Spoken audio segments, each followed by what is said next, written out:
Well, thank you. And in the words of our climate changing, denying Prime Minister, how good was that?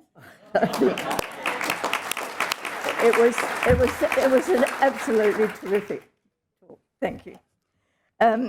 So now we're on to the real bread and butter business at the end of the day. I won't reintroduce the people on the stage, but just to say that the three people in front of you are three of our most senior officers at TEQSA, and their responsibilities cover pretty much the full range of what we do at TEQSA. So the format of this session is that I'm going to ask each of them some questions that I hope will stimulate interest and give, in total, a pretty good outline of the challenges that are facing TEQSA in the next little while. So the context for this is that we're about at TEQSA to go into the second cycle of regulatory assessments of higher education providers, and consistent with the theme of this conference, we're intending to focus on working in stronger relationships and partnerships with the sector and our higher education providers. So this session is really about that. It's about the start of the second cycle of assessments and what some of these challenges are in each of the main areas in which TEQSA works. So I'll start by asking some questions, and if we've got time, but we are on strict time and we are told that we have to be out of this room no later than 5:45. So we'll do our best to get through it and hopefully give you a good outline of the things that we are thinking about in the next little while. So I'll start with Prue, who is, as was said, the Executive Director of Regulatory Operations, and she's responsible for basically all of the regulation work that comes, the assessment work that comes through the agency. So Prue,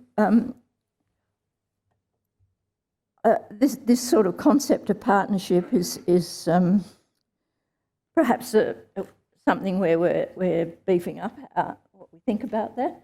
And so could you tell us what work's being done in TEQSA to enhance the partnership approach with providers for this second cycle of assessment? Thanks. Thanks, Lynn, and good afternoon, everyone. Look, TEQSA partners with the sector in so many ways, and I think this conference is just such a fantastic example of that. But I am going to focus specifically around how we partner with providers through our regulatory assessment activities. And we are doing a bit of work in that space. So in our corporate plan this year, we committed to review our current case manager model. So many of you will be familiar with the fact that you have a sort of single point of contact within TEQSA to engage with around your assessment activities.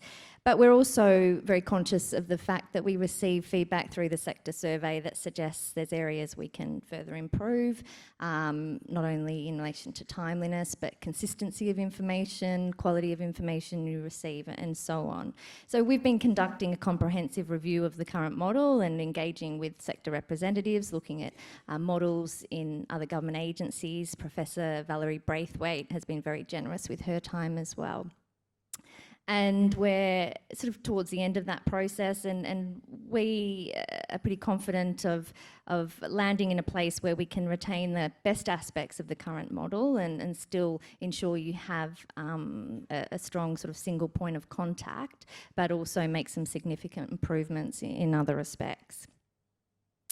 We are also committing to engage much earlier with providers. So when you lodge your various assessments with us. If we have any concerns or issues, we will come out to you as soon as possible and be very clear and transparent in relation to what the nature of our concerns are or what the deficiencies may be as we see them, and have a conversation about those and point you to resources or tools that may support you in your work to address those matters. And it also gives us a much better opportunity earlier on to get a good understanding of the context in which you're operating, where you may actually have facts or evidence to alleviate the concerns that we've identified.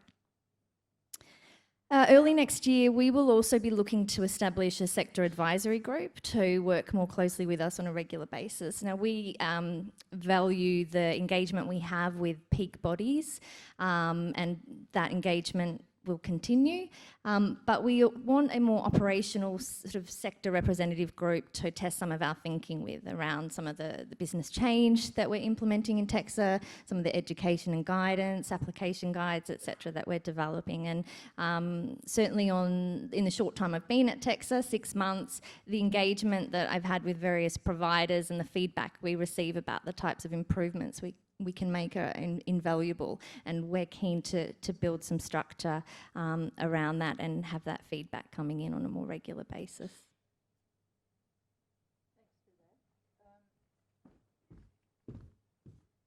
Thanks. One of the key issues that's come out in the TEQSA survey of the providers in the sector is about timeliness of TEQSA's decision-making process, and this is a great issue for the agency. So perhaps you could just talk a little bit about what TEQSA's doing to improve the response times to applications for regulatory processes. Thanks. Yeah, sure. And look, many people I've had conversations with over the course of the last couple of days have raised this as an issue, and certainly we get that message loud and clear in the sector survey feedback that we receive. So we've got a great amount of work underway to improve the timeliness of applications. The good news is we got additional funding, so we could build our resourcing, and that goes a really long way to being able to finalise work in a more timely way. We're also working with lean consultants. We're looking at our end-to-end business processes, how we can reduce bottlenecks, duplication, and drive efficiency improvements across the agency. But I think most importantly, as we enter into cycle 2, as Lynn mentioned, there's some real opportunity for us to think about how we can better target our assessment activities. And TEQSA is a risk-based regulator. We now know a lot more about the sector through our previous assessment activities, through our annual risk assessment process, information we receive from other agencies, complaints, and so on. So with all that experience and understanding of a provider's context, we're much better placed to really target our assessment activities around what we call the core, and we'll be looking in cycle 2 to reduce the core down to really a provider's quality assurance and governance, and looking at how the provider assures themselves that they're meeting the standards through their own quality assurance processes and governance arrangements, and then only really adding standards to the core where we have real reason that there may be material concerns that we need to have a look at. So that should significantly reduce the amount of information providers are being requested to send to TEQSA as part of their cycle 2 assessment activities. I think one of the other big changes in cycle 2, we will be working with providers to put a greater onus onto providers to conduct their own independent subject matter expert reviews of their courses. So many of you would know that for cycle 1, when courses were lodged with us, we would engage TEQSA experts to look at those courses. That adds considerable time to the assessment processes. We think it's really important to align with our regulatory principle about building sector self-assurance, that providers make this part of their business as usual process. And there's a number of advantages in that. You as providers can choose who you think the independent subject matter experts are that understand your context. It gives you an opportunity to sit down and engage with those experts and work through any deficiencies or issues that have been identified. And most importantly, we're going to want to see what action you've taken to address those deficiencies or issues. And if we see all of those things when an application comes to us, we won't be going out to our own TEQSA experts. We'll be able to move to a decision much more quickly.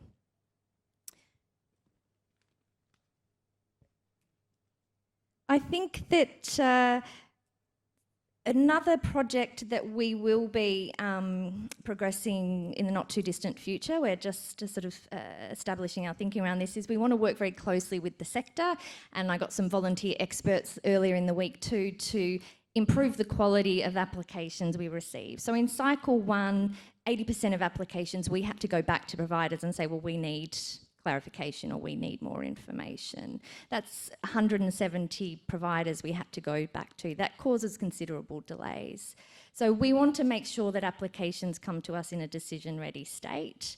So sometimes they're coming with a lack of information, sometimes there's too much information and it's incoherent and it doesn't easily demonstrate compliance with the standards. So we'll be working closely with the sector to find a way that we can make it work for you, make it easier for you to understand what it is that we want to see, and then also make it easier for us that when that information comes in, we can process it much more quickly. The last thing I'll mention is smoothing, and some of you probably have heard this mentioned. I know Anthony referred to it in his opening address, but we will be moving some of the workload across the forward years because we are expecting a tsunami, a bit like the picture in the earlier presentation. Due to the cyclical nature of our work, this year we're expecting a huge volume of assessment activity, and that really impedes our ability to deliver timely outcomes and focus on key risk areas. So we'll be going out to about 55 providers, offering extensions to courses, and a small number of providers will receive an offer to extend their re-registration. There's no compulsion, it is entirely voluntary, but there are a number of the initiatives we have underway to sort of streamline our business processes, and I hope that in sort of the first half of next year you'll start to see some improvement in terms of the timeliness. Thanks, Prue. I think that this area in particular, Prue is really introducing ideas about reform, and the agency is picking up on those. And so I think there's great hope for the providers that there will be significant change and hopefully less burden on providers associated with the regulatory process. No pressure though, hey, Lynn? No. May the force be with you. Thank you. So the next area that we need to canvass is the one that's been the topic of the penultimate presentation session today, and that's about the contract cheating issue. And we have Nick Riordan here, sitting to my left, who is TEQSA's senior counsel, and he has the responsibility for working on the legislation that is about to be introduced. So Nick, on that topic, could you provide a bit of an outline of the work TEQSA is doing to address the concerns about academic integrity generally, but particularly contract cheating? Thank you, Lynn. Hi, everyone. Firstly, I thought I'd reinforce a couple of things that Kath Ellis said in her presentation earlier. She pointed out, I hope fairly, that academic integrity was the first sectoral priority that Anthony mentioned in his keynote speech to the conference. That, I think, is a reflection of the feedback that we have been getting from stakeholders in the sector about the importance of this issue, and we hear that. We also hear what Kath said, that this is a problem for the whole sector. In fact, it's a problem for many sectors, not just in Australia but overseas, and we are committed to working across the sector with a wide range of stakeholders to deal with the problem. So many of those stakeholders you've heard from today. Australia, we're fortunate to have many of the world leading experts in academic integrity and contract cheating, one of whom was part of that presentation earlier. But our work in this area isn't new. Going back to the My Master episode that Kath talked about, following that we worked very closely with Professor Tracy Brethag from UniSA to develop a good practice note that appears on our website, and I'd commend that to all of you. Tracy has also been working across Australia to deliver a really valuable series of workshops talking about issues relevant to academic integrity and contract cheating. I think I'm right in saying that there are 2 of those left. I'm not sure whether there's any space available for those of you in the audience, but to the extent that there is, I'd really encourage you to get along. I understand that there may be videos available, hopefully at a future date, where if you can't make those, that you'll be able to get access to some of the learnings from those workshops. Kath, of course, presented earlier today. Much of her research in this area really is eye-opening for many of us, and we look forward to working very closely with Kath and her team at UNSW in the future. We also had the benefit of Porrick Walsh's insights from the introduction of legislation in Ireland, and we have looked very closely at that legislation and at the legislation in New Zealand to gear up for what Lynn referred to as the, we hope, pending introduction of Australia's own contract cheating legislation to Australia's Parliament. In that respect, it's important for me to say we're not responsible for the development of that legislation. We work very closely with the Department of Education to provide our perspective on what's required and how we're going to implement that. But we're watching on very much with interest to see the department's next steps on that front, and we hope to be able to see the introduction of that legislation very soon. The other thing I should mention is that we've been working with peak bodies and with higher education providers from all parts of the sector. Many of the conversations I've had with colleagues today have provided me and my team with really valuable insights into how we might work better with the sector in the future, and we're determined to continue that conversation. So I look forward to hearing from you all on that in the future. Thanks, Nick. One of the aspects of the proposed legislation that has attracted a bit of an attention is the sort of view that's been put forward that this legislation may deal with perhaps what I might describe as the mums and dads problem.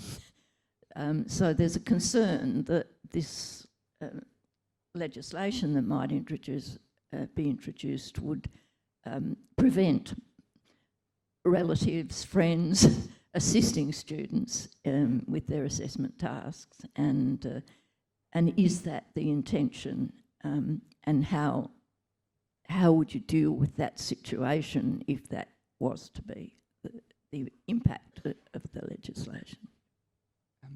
It's an interesting question.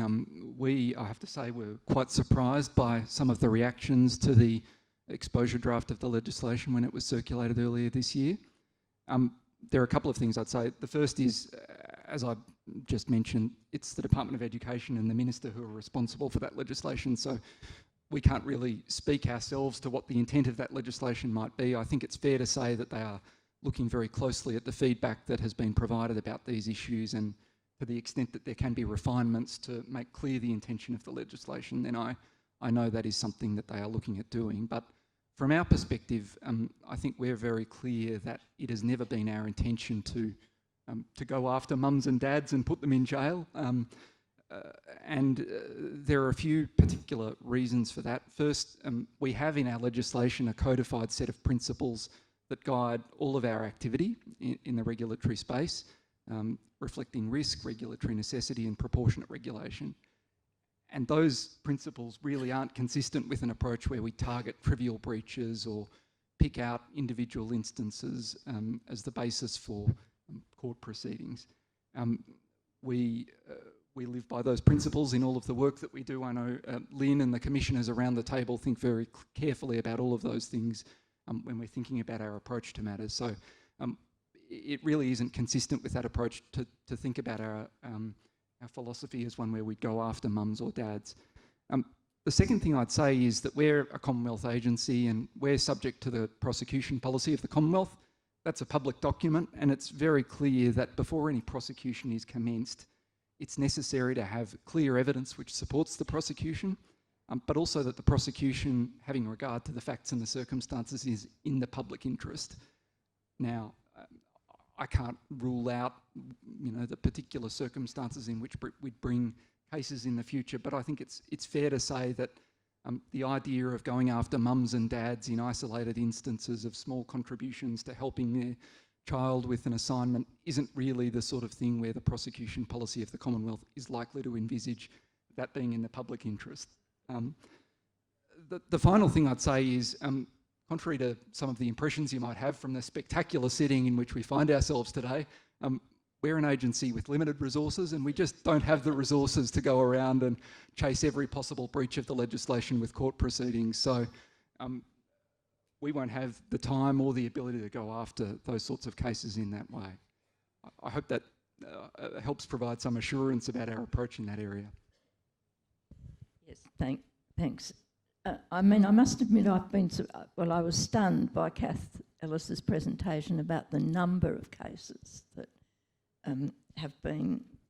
that she's aware of through her research, and a little bit stunned by our own students' perception that somehow, because, and making an argument that because higher education has become more, in their view, commercialised, it's sort of okay to pay people to do your own, to do your work for your assessment tasks. And I don't know, it just makes me feel really old because I just can't imagine sort of rationalising it in that way. But I think it's sort of one of the issues that was, in effect, touched on briefly by our previous speaker about, trust and what the expectations are of people studying in higher education these days. Thanks, Nick, for that. And the final suite of issues that TEQSA spends a lot of time on are the responsibility of Greg Simmons, who is the Director of Planning and Analysis at TEQSA, and of course the issue that we have heard a little bit about in Anthony's address at the start is the work that's going on reviewing and updating, if appropriate, the risk assessment framework.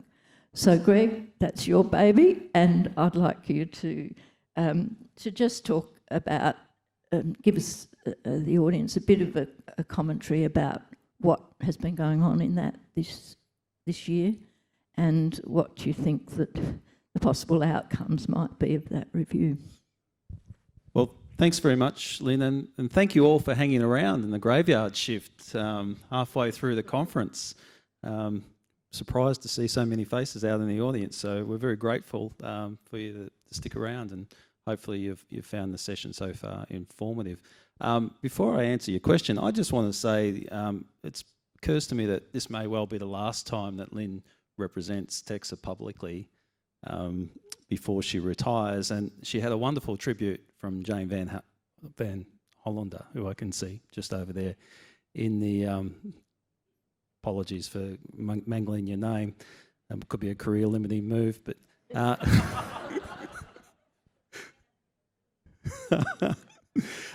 but I just want to say thanks to Lynn on behalf of everyone at TEQSA for all the incredible work you've done at the agency, and I'm sure broadly on behalf of the higher education sector, how much everyone appreciates the enormous contribution you've made to the sector. So thank you, Lynn.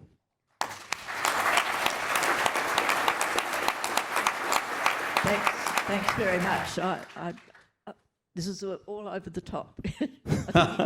Yeah, I'm off script. I'm off script. So if I understand the question correctly, it's Greg, tell us about all things risk. And so this conference has a bit of a tradition in the opening presentation. You get the famous 3x3, or as we call it at TEQSA, the Nick Saunders 3x3.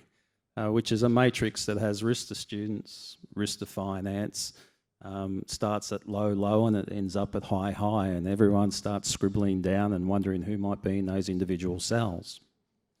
So TEQSA has actually a bit of an unusual approach to quantifying risk. It's not typical to have a very structured, transparent risk framework and annual risk assessments. You talk to most regulators and they probably say, why on earth would you do that? You know, kind of risk is fluid and risk changes, and we want to be able to be flexible on how we respond to risk. And we would argue that we in fact do that. So the risk assessment framework, from my perspective as the person responsible for putting those provider risk assessments together each year, is often misunderstood.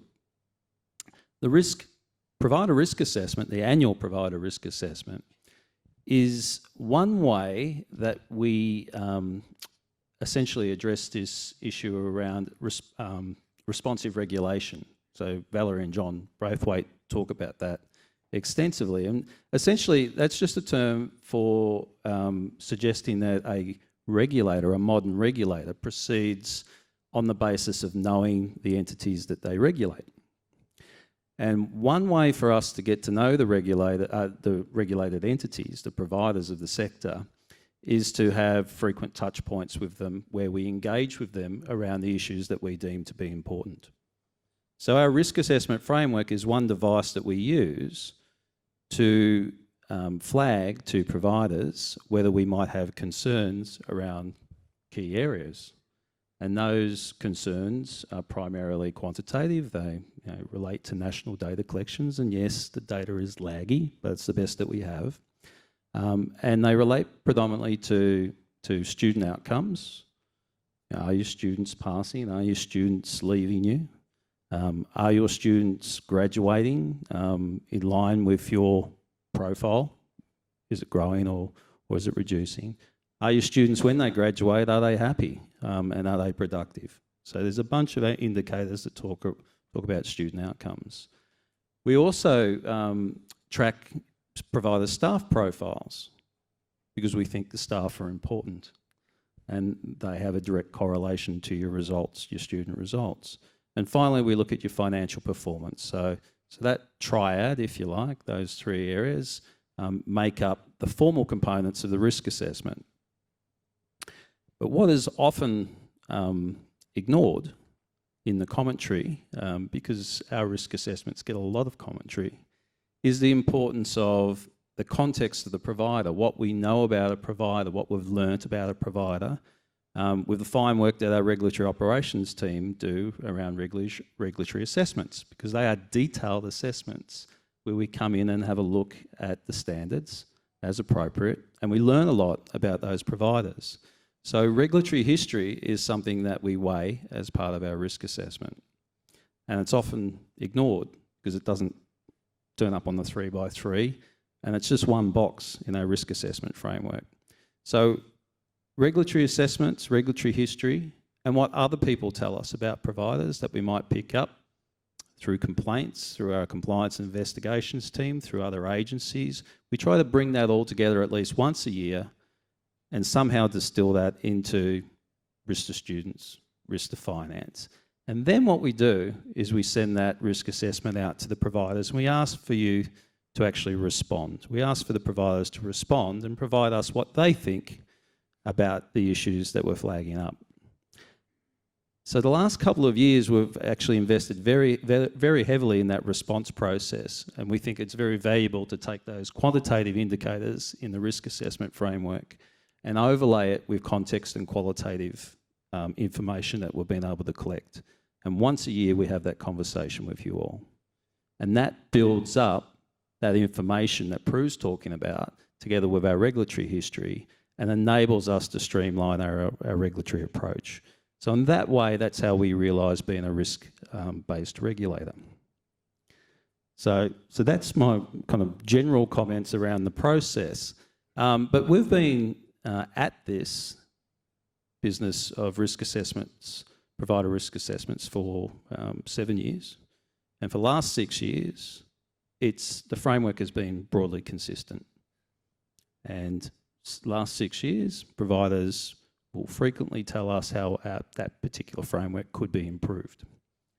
And things change over time. We're moving into cycle 2 and TEQSA is changing, and it is an opportune time to have a look at the risk framework and how we might be able to improve it. Each year we look at whether we think the risk assessment framework correlates with our regulatory findings. And each year what we find is indeed high-risk providers tend to have a higher proportion of adverse regulatory assessments. Now, the word adverse regulatory assessment would mean, you know, we have a very stable sector. We don't cancel a lot of registrations at sector in TEQSA. But an adverse regulatory assessment might be some conditions we'll place on a provider's registration, or we'll shorten provider's registration because we don't want to wait full 7 years to have a look. But those risk findings do correlate with the regulatory assessments. So what that's told us is the risk framework is by and large fit for purpose. Doesn't mean it's perfect, and it doesn't mean it can't be improved. So on that, we thought it was an opportune time to actually have a really honest and open conversation with the sector around what you would like to see us looking at in our risk framework. Because we think you've got a stake in this as well. We think the sector wants TEQSA to actually do its job well, and the sector wants TEQSA to help you protect the standard of our wonderful higher education sector. So with that in mind, we've spent the last 6 months talking to you. And what you've told us is, by and large, you like the approach. You like the fact that we send a provider risk assessment out once a year. You like the fact that, by and large, we signal the areas of interest, and you think we've got it broadly right. Student outcomes, staff profile, financial performance of providers. There's been a bit of commentary, you know, around the individual indicators. You've told us our approach to graduate destinations is a little bit outdated and needs a bit of a refresh. By and large, you've said you think TEQSA should be using QUILT and maybe using QUILT more creatively. You've all told us you hate the fact that we use raw attrition and would prefer us to use adjusted attrition figures as an attrition calculation. And as soon as we get a unique student identifier rolled out for the sector, we'll certainly look at actioning something around that. But the feedback we get is keep doing what you're doing. But just could you keep talking to us? Could you keep using those qualitative responses that you get once a year? And could you maybe give us a little bit more structure in how we respond to you each year? Give us a bit more of a clue of what you're looking for. So the importance of providers' context and providers' own risk controls, I think, is the biggest issue that providers would like us to seriously look at, and that's what we're currently thinking about doing. So December 12, which I think is, you know, almost a fortnight away or less than a fortnight away, we're going to have our first conversation with the TEQSA commissioners and tell them what we've learnt from our consultation process over the last 6 months. We're putting together a report which we'll publish to the sector. And then later next year, we'll tell you about what we're going to do going forward and how the risk assessment framework will look for next year and beyond. Thanks very much, Greg. Well, my colleagues have been very disciplined, and we have a small number of minutes left where we could take some questions. And I see on the screen that there are some, but I'm going to allow our MC to field them. There's one question, but I will invite to the floor. We've got a couple more minutes, but this is from Matt. Will TEQSA consider exploring performance indicators of graduate learning outcomes, so eloquently described in Lynn Martin's PhD? Seems like a Dorothy Dixer, doesn't it? Well, I should probably start by reading Lynn's PhD. One of the things that has come out in our consultation is that providers actually like the performance-based funding approach recently proposed by the Department of Education. And so there are a number of performance indicators in there relating to equity and graduate outcomes. And importantly, what is proposed by the department is that those indicators are contextualised around local issues. Now, that's not something that TEQSA has done in the past. I'm not quite sure how the department's going to do it, I have to confess, but it is something that we're giving serious consideration to. So that would, if that was to happen, that would be the first time that we would vary, if you like, the thresholds on the basis of provider context. So that's my take on that particular item. I don't know, Lynn, do you want to make a bit more of a commentary around your PhD? Well, I don't want to do a commentary on my PhD, except to say that my PhD, just to let people know, was about the measurement of learning outcomes, the attainment of learning outcomes. And I felt slightly disappointed that a more innovative approach to the measurement of learning outcomes in the performance-based funding formula, I think it would be good to move on a bit from the indicators that are used in that. But I think I would say that one of the things that I might do in my retirement is advance some of the work that is in the PhD thesis about, you know, better measurement of learning outcomes in terms of what students have learned and can do, rather than whether they got a job and so forth. So that's all. And thanks, Matt, for the Dorothy Dixon. I might just quickly, I don't want to monopolise this particular question, but our risk assessment framework is limited around the national data collection. And there are, I think we're quite fortunate to have a national data collection in this country, particularly around higher education. I think ASQA are quite envious of the fact that TEQSA has a national data collection as sophisticated and as mature as we have. But it is quite limited when we move into particular equity markers, and you can only disaggregate to a certain level. And the department, to be fair, is consulting the sector at the moment around that data collection, and I think there will be some opportunities that open up over the next couple of years. Thanks. Okay, it's the opportunity of the floor to kind of shake it up a bit and ask a question the last couple of minutes that we have. I'm conscious that we've got Claire over here.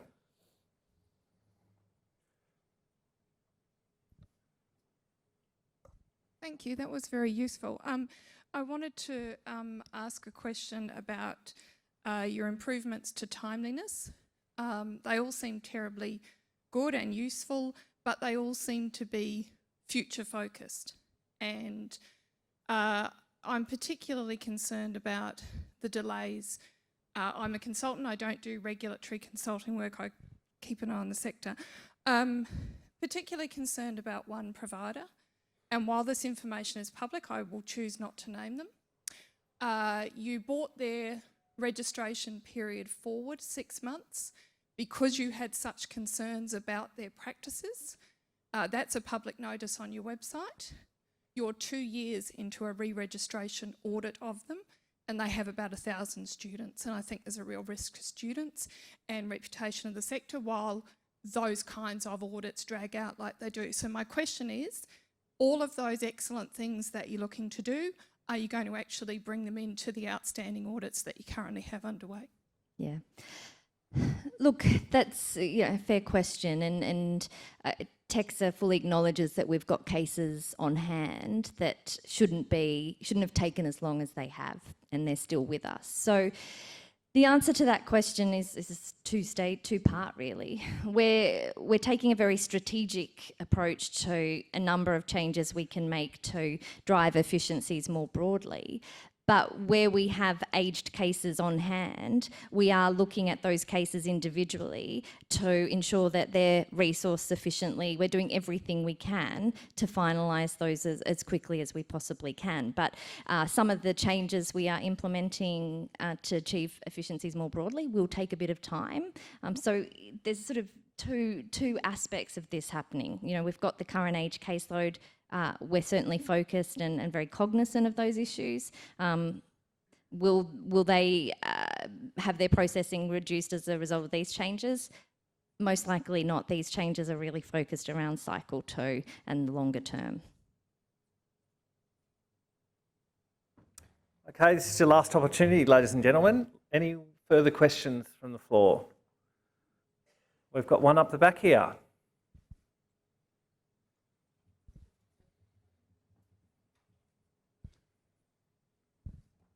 You mentioned about the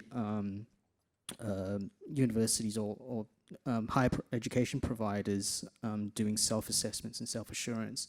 To what extent will TEQSA rely on higher education providers that have mature quality management systems and compliance management systems? And to what extent can that alleviate or give you more assurance about how standards are being met within those sort of systems, and being able, and for an organisation to be able to demonstrate that?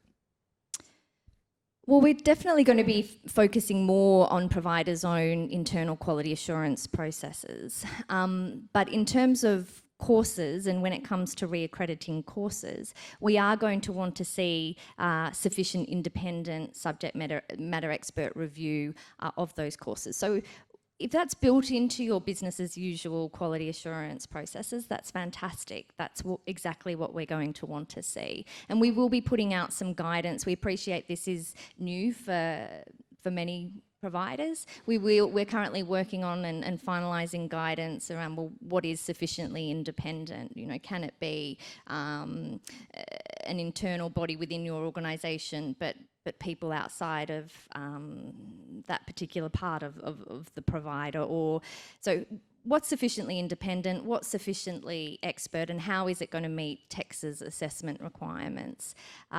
Where we have concerns, so if those applications come to us with those reviews and we've got concerns that they're not sufficiently independent, that the right expertise hasn't been engaged, then it will still be open to us to go out to TEQSA experts. But you know, often we are seeing applications that have a great quality assurance process already built in. We don't want to repeat that process. If that good work has already been done, we want to be able to see it and rely on it. And that goes for new courses as well that you're wanting to bring to the market, because we can see that often you are engaging with a number of experts in the creation of those courses. Now, we'll be looking at that engagement, what advice those experts have given, and have you actually acted on that advice to make the improvements necessary. And if that's the case, we will have no desire to go out to our own experts and duplicate that process and increase processing times.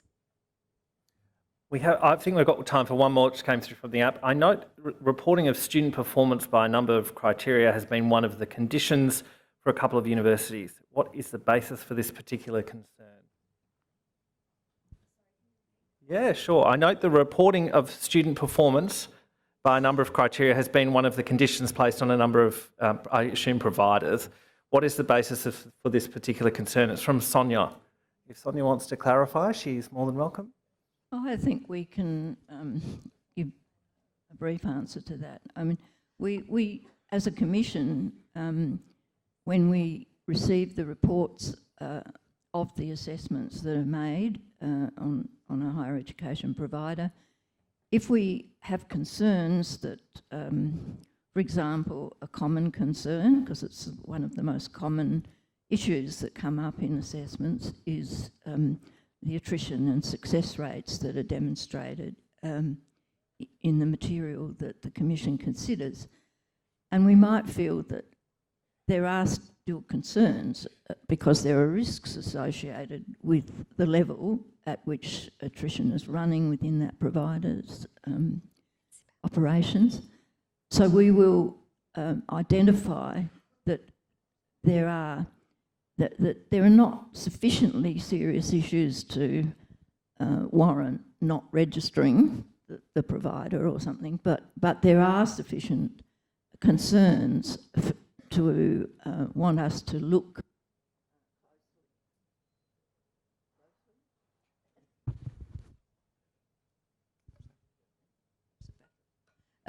closely at say attrition in the future, and look at it by particular groups of students. So that's why it is. It's nothing mysterious, and it links very much into how the Commission and the accreditation and registration processes relate to the risk assessment framework. Just to add to that too, I think on the register, we will always give a short summary of the reasons why conditions have been imposed. But hopefully my next part of the answer addresses the question, if I'm understanding it correctly. We have imposed a number of conditions around student cohort analysis. So we have recently seen an insufficient use of student cohort analysis among a number of providers, or where that analysis is occurring, it's perhaps not going before the appropriate governing bodies for their consideration to identify risks, or to use that analysis as a diagnostic tool to identify where you might actually have some problems. And I think this is also an issue that came out of the recent controversy around English language standards, and how providers might be using their data analytics from how students are admitted, what English basis that they're admitted under, then tracking their performance, and really about that early identification of problems. We have absolutely run out of time, and I'm conscious that we have to leave the room pretty much now. So thank you all. Thank you to Lynn, Prue, Nicholas and Greg for a great session.